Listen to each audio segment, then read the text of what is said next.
అందరికీ నమస్కారం. మనం TG TET and DSC classes లో భాగంగా 6th class social studies start చేశాము.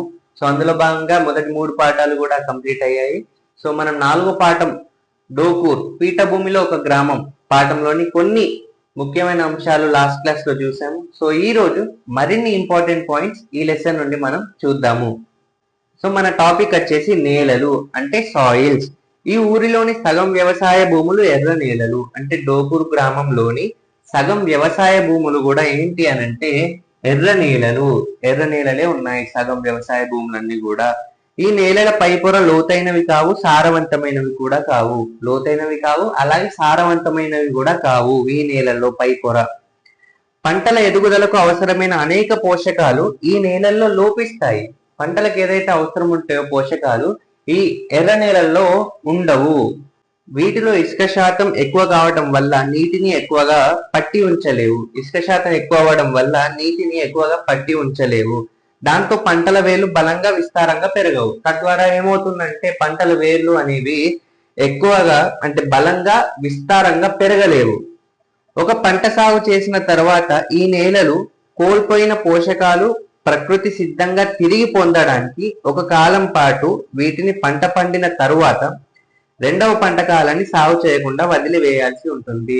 అంటే మనం ఒక ఒక ఒక పంట కాలం తర్వాత రెండో పంట కాలం చేయలేం. అంటే మొత్తం కూడా పంటలు పండించలేం. ఒకసారి పంట ఒకసారి పంట సాగు చేసిన తర్వాత అప్పుడు ఈ నేలలు అనేవి ఈ పోషకాలు అనేది కోల్పోతాయి కదా.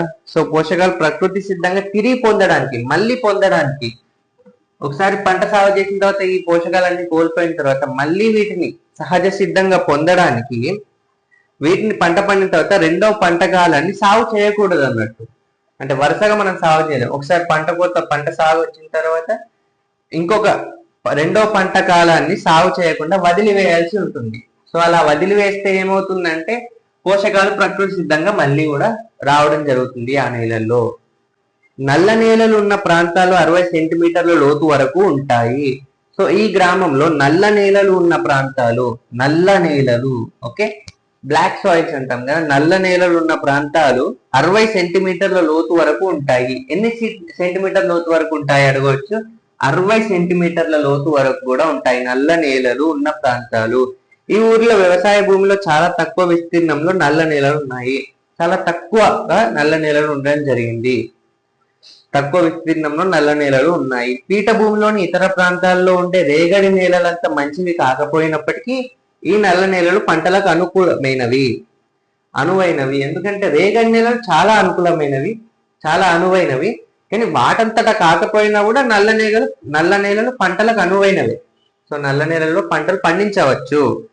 ఈ నల్ల నేలలు సారవంతమైనవి, తేమను ఎక్కువ కాలం నిల్వ ఉంచుకోగలవు. మాయిశ్చర్ ని రిటైన్ చేసుకోగలవు, తేమను నిల్వ ఉంచుకోగలవు ఈ నల్ల నేలలు. సో ఇది కూడా ఇంపార్టెంట్. సో నల్ల నేలలు మనం పంటలు పండించవచ్చు. అవి సారవంతమైనవి, అలాగే తేమను కూడా ఎక్కువ కాలం నిల్వ ఉంచుకోగలుగుతాయి నల్ల నేలలు. కాబట్టి పంటలు ఎక్కువ కాలం నిలదొక్కుంటాయి. సో ఈ పాయింట్ కూడా ఇంపార్టెంట్. అందువల్ల ఏమవుతుంది, పంటలు ఎక్కువ కాలం నిలదొక్కుంటాయి. ఈ నేలలు తడిగా ఉన్నప్పుడు బంకగాను, ఎండినప్పుడు చాలా గట్టిగాను ఉంటాయి. ఈ నల్ల నేలలు అనేది తడిగా ఉన్నప్పుడు బంకగా ఉంటాయి, అలాగే ఎండినప్పుడు చాలా గట్టిగా ఉంటాయి. ఈ నేలలు చాలా ఉత్పాదకత కలిగి ఉంటాయి. అంటే ప్రొడక్టివ్ టైం. ఈ నల్ల నేలలు అనేటివి చాలా ఉత్పాదకతను కలిగి ఉంటాయి. చవుడు, గరుసు ఇతర ప్రధాన నేల రకాలు. ఓకే, ఏంటి చవుడు, గరుసు. ఓకే, చవుడు అలాగే గరుసు ఇవి కూడా ఈ గ్రామంలో, ఈ డోకూర్ గ్రామంలో ప్రధానమైనటువంటి నేల రకాలు.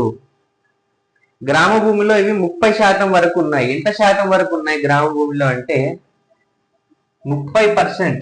ఓకే, 30%, 30% కూడా చవుడు, గరుసు నేలలు ఈ గ్రామ భూమిలో 30% వరకు ఉండడం జరిగింది. వీటిల్లో ఎక్కువగా రాళ్ళు ఉండి సాగుకి అనువైనవి కావు. సో వీటిలో ఎక్కువగా ఏముంటాయి, రాళ్ళు ఉంటాయి.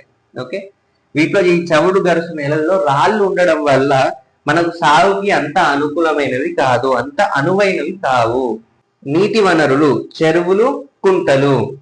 డోకూర్ గ్రామంలో ముఖ్యమైన నీటి వనరు పెద్ద చెరువు. సో ఈ పాయింట్ చాలా ఇంపార్టెంట్. పెద్ద చెరువు. పెద్ద చెరువు ఏంటి అంటే డోకూర్ గ్రామంలో ముఖ్యమైన నీటి వనరు. డోకూర్ గ్రామంలో ముఖ్యమైన నీటి వనరు ఏంటి అంటే పెద్ద చెరువు.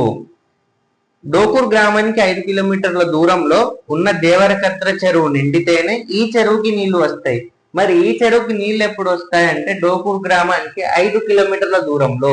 ఎన్ని కిలోమీటర్ల దూరంలో? 5 కిలోమీటర్ల దూరంలో. ఓకే, డోకూర్ గ్రామానికి 5 కిలోమీటర్ల దూరంలో ఉన్న దేవరకద్ర చెరువు నిండితే, ఏ చెరువు నిండితే? దేవరకద్ర చెరువు.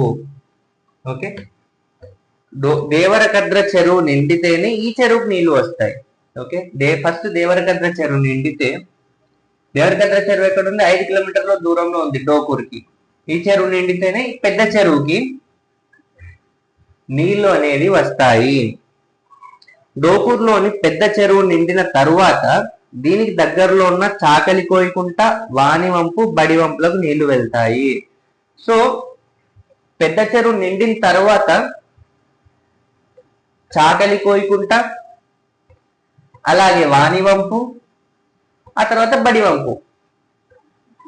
సో వీటన్నిటికి కూడా నీళ్ళు అనేది రావడం జరుగుతుంది. ఎప్పుడు నీళ్లు వెళ్తాయి? పెద్ద చెరువు నిండిన తర్వాత. సో ఇలా దేవరకద్ర చెరువు నిండిన తర్వాత పెద్ద చెరువు తర్వాత ఈ మూడు కూడా చాకలి కోయికుంట, వానివంపు, బడివంపు కూడా నిండడం జరుగుతాయి. ఓకే, అక్కడికి నీళ్లు వెళ్తాయి. అంటే దండలోని ముత్యాల మాదిరి. ఓకే, ఒక దండ ఉంటాయి కదా, దాంట్లో ముత్యాల లాగా గొలుసు కట్టు చెరువులు ఉన్నాయన్నమాట. అంటే ఇవన్నిటిని కూడా ఏమంటారంటే గొలుసు కట్టు చెరువులు. ఓకే, గొలుసు కట్టు చెరువులు అంటే ఒకటి నిండిన తర్వాత ఒకటి, ఒకటి నిండిన తర్వాత ఒకటి అలా వెళ్తాయి అన్నమాట. దేవరకద్ర చెరువు నిండిన తర్వాత పెద్ద చెరువు, పెద్ద చెరువు తర్వాత చాకలి కోయికుంట, వానివంపు, బడివంపు. అంటే దండలోని ముత్యాల లాగా ఈ గొలుసు కట్టు చెరువులు ఉన్నాయి. సో ఇది గుర్తుపెట్టుకోవాల్సిన విషయం ఇక్కడ. వర్షాకాలం అయిపోయిన తర్వాత వాన నీటిని ఉపయోగించుకోవడానికి ఒక పద్ధతి ప్రకారం ఈ చెరువులను చాలా కాలం క్రితం తవ్వారు.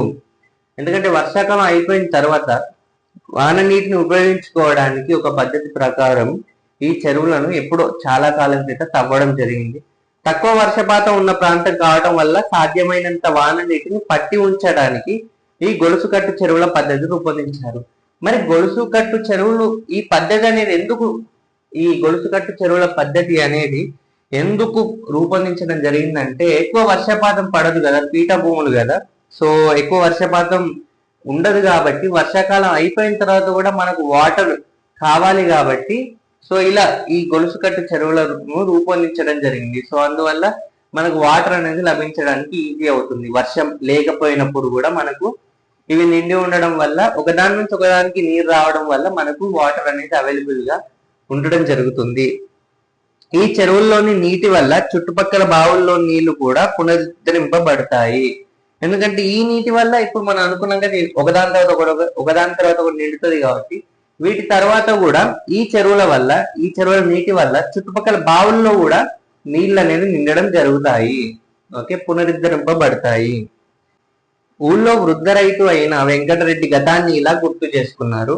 గతంలో ప్రతి కుటుంబం నుంచి ఒక వ్యక్తి వచ్చి చెరువు పూడిక తీయటం, పిచ్చి మొక్కలు తీసేయడం వంటి పనులు చేసేవారు. అంటే అక్కడ ఊళ్ళో ఒక వృద్ధ రైతు అయినటువంటి వెంకటరెడ్డి గారు ఇలా చెప్తున్నారు. అంటే వాళ్ళ యొక్క గతం అంతకుముందు జరిగిన సంఘటనను తాను గుర్తు చేస్తున్నారు. ఏంటి అంటే గతంలో ప్రతి కుటుంబం నుంచి ఒక వ్యక్తి వచ్చి, అంటే ప్రతి కుటుంబం నుంచి చెరువు పూడిక తీయడం, పిచ్చి మొక్కలు తీసేయడం ఇలాంటి పనులు అనేవి చేసేవారు. వాళ్ళందరూ కలిసి చెరువులో చేపలు పట్టుకునే వాళ్ళు. అలా పట్టుకున్న చేపలను వారి మధ్యలో కుప్పగా పోసి అందరూ పంచుకునే వాళ్ళు. సో ప్రస్తుతం వరి పంటను చెరువులోని నీటితో కాకుండా దానికి దిగువ వైపున తవ్విన బోరు బావుల నీటిపై ఆధారపడి సాగు చేస్తున్నారు. అంటే ప్రస్తుతం అంటే ఇప్పుడు వరి పంటను చెరువులోని నీటితో కాకుండా, చెరువులోని నీటితోని ఇప్పుడు వరి పంటను సాగు చేయడం లేదు. దానికి బదులుగా దానికి దిగువైపున, చెరువులోని నీటితో కాకుండా దానికి దిగువైపున తవ్విన బోరు బావుల నీటిపై, ఓకే, బోరు బావుల నీటి ద్వారా, బోర్వెల్స్ అంటాం కదా, బోరు బావుల నీటిపై ఆధారపడి సాగు చేయడం జరుగుతుంది. ఒకప్పుడు ఈ చెరువు ద్వారా 400 ఎకరాల భూమి సాగు అయ్యేది. ఒకప్పుడు ఇది పాస్ట్ లో ఒకప్పుడు ఈ చెరువు ద్వారా 400 ఎకరాల భూమి సాగు అయ్యేది చెరువు ద్వారా. దాదాపు అన్ని వర్గాల ప్రజలకు చెరువు అందుబాటులో ఉండేది. ఇదంతా ఇప్పుడు ఒకప్పుడు అందుబాటులో ఉండేది. ప్రస్తుతం సాగు భూమిలో అధిక శాతం బోరు బావులపై ఆధారపడి ఉంది. సో ఈ రోజు మనం డోకూర్ పీఠభూమిలో ఒక గ్రామం పాఠంలోని కొన్ని ఇంపార్టెంట్ పాయింట్స్ అంటే నీడలు, అలాగే నీటి వనరులు, చెరువులు, కుంటలు, ఇలాంటి టాపిక్స్ మనం ఈ రోజు చూడడం జరిగింది. సో వచ్చే క్లాస్ లో మరిన్ని పాయింట్స్ అనేది చూద్దాం. మనం పాయింట్స్ ఈజీగా అర్థమయ్యేలా చెప్పడానికి ట్రై చేస్తున్నాను. ఒకవేళ ఏమైనా తప్పులు ఉంటే క్షమించండి. అలాగే ఈ వీడియో కనుక మీకు నచ్చినట్టయితే లైక్ చేయండి, కామెంట్ చేయండి, షేర్ చేయండి, అలాగే సబ్స్క్రైబ్ చేయండి to Vamsi Krishna academy. Thank you.